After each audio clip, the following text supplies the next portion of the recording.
Kepala Dinas Kebudayaan Pariwisata dan Ekonomi Kreatif Sumatera Utara Zumri Sultoni ditangkap lalu ditahan di Kejaksaan Tinggi Sumatera Utara.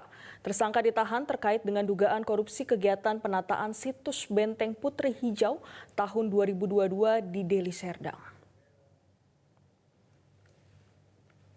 Atas perbuatan Zumri Sultoni ada pekerjaan yang tidak selesai tepat waktu sehingga merugikan keuangan negara sebesar 817 juta rupiah.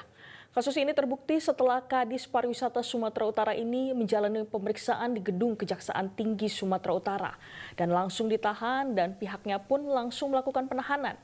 Dengan tangan di borgol, Kadis Kebudayaan Pariwisata dan Ekonomi Kreatif Sumatera Utara, Zumri Sultoni ini digiring ke mobil tahanan untuk dibawa ke Rumah Tahanan Negara Rutan Kelas 1 Tanjung Gusta Medan. Sebelumnya Kejati Sumut telah menahan 3 tersangka lainnya, yakni JP yang menjabat sebagai fungsional Pamong Budaya Dinas Kebudayaan Pariwisata dan Ekonomi Kreatif Provinsi Sumut yang juga menjabat selaku penjabat pelaksana teknis kegiatan PPTK, RGM, karyawan swasta pada CV Citra Pramatra selaku konsultan pengawas dan RS merupakan wakil direktur CV Kenanga selaku rekanan.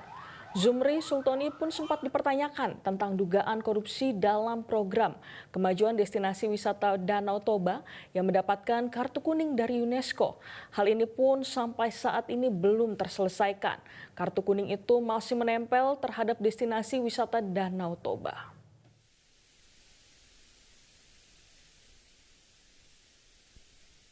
Jelajahi cara baru mendapatkan informasi. Download Metro TV Extend sekarang.